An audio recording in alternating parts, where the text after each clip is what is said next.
বাংলার এক প্রত্যন্ত অঞ্চলে ছিল ছোট্ট একটি গ্রাম, নাম মেঘডুবি। গ্রামের প্রতিটি কোণ শান্ত প্রকৃতির ছোঁয়ায় ভরা। ছোট ছোট কাঁচা ঘর, পাখির কিচিরমিচিরে মিশে থাকা শিশুর কোলাহল আর ধানক্ষেতের মাঝখানে বয়ে যাওয়া সরু খাল, সব মিলিয়ে এক মায়াময় পরিবেশ। মেঘডুবির সবচেয়ে আকর্ষণীয় বিষয় ছিল গ্রামের প্রাচীন বটগাছ।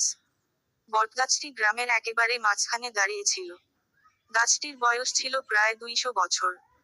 গাছের ছায়ায় গ্রামের মানুষের সব ধরনের আড্ডা বসত। কখনো উঠতি যৌবনের ছেলেমেয়েদের হাসি ঠাট্টা, কখনো বয়োজ্যেষ্ঠদের পরামর্শ সভা, আবার কখনো স্রেফ নিস্তব্ধ দুপুরে কিছুক্ষণ বিশ্রাম, সবই চলতো এখানে। গল্পের মূল চরিত্র, ছোট্ট এক কিশোর, নাম সুমন। সুমনের বয়স 13 বছর। সে ছিল গ্রামের সবচেয়ে কৌতূহলী ছেলে। তার সব সময় নতুন কিছু জানার ইচ্ছা ছিল। পড়াশোনার পাশাপাশি সুমন গ্রামের মানুষের সাহায্য করত। কেউ অসুস্থ হলে ওষুধ এনে দেওয়া, কারো ক্ষেতের কাজে হাত লাগানো, কিংবা পাখিদের জন্য খাবার রাখা, এসব করে সবার ভালোবাসা পেয়েছিল সে। একদিন বিকেলে সুমন গ্রামের বটগাছের নিচে বসে গল্প শুনছিল বয়স্ক দাদু মদন কাকা থেকে। মদন কাকা গল্প বলতে ভালোবাসতেন। তিনি গল্প শুরু করলেন, এই বটগাছটা শুধু গাছ নয়, এটা আমাদের পূর্বপুরুষদের ইতিহাসের সাক্ষী। অনেক বছর আগে, যখন গ্রামে অনাবৃষ্টি হয়েছিল, তখন এই গাছ আমাদের রক্ষা করেছিল। বটগাছের নিচে একটা গুপ্ত কূপ আছে, যেখানে মিষ্টি পানি পাওয়া যায়। এই কূপ গ্রামের সব মানুষের তৃষ্ণা মিটিয়েছিল। সুমনের কৌতূহল বেড়ে গেল। সে প্রশ্ন করল, মদন কাকা, কূপটা এখনো আছে?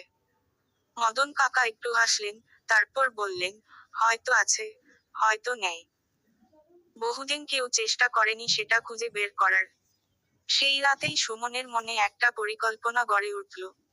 সে স্থির করল, সে এই কূপ খুঁজে বের করবে। পরদিন ভোরে সে তার বন্ধু রাজু আর নিতুকে নিয়ে বটগাছের নিচে হাজির হলো। তোমরা আমার সঙ্গে কূপ খুঁজবে?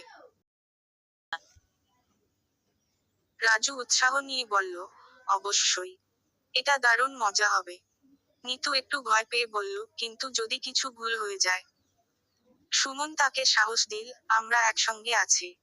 কিছুই হবে না। আর এটা আমাদের গ্রামের ইতিহাস জানার একটা সুযোগ।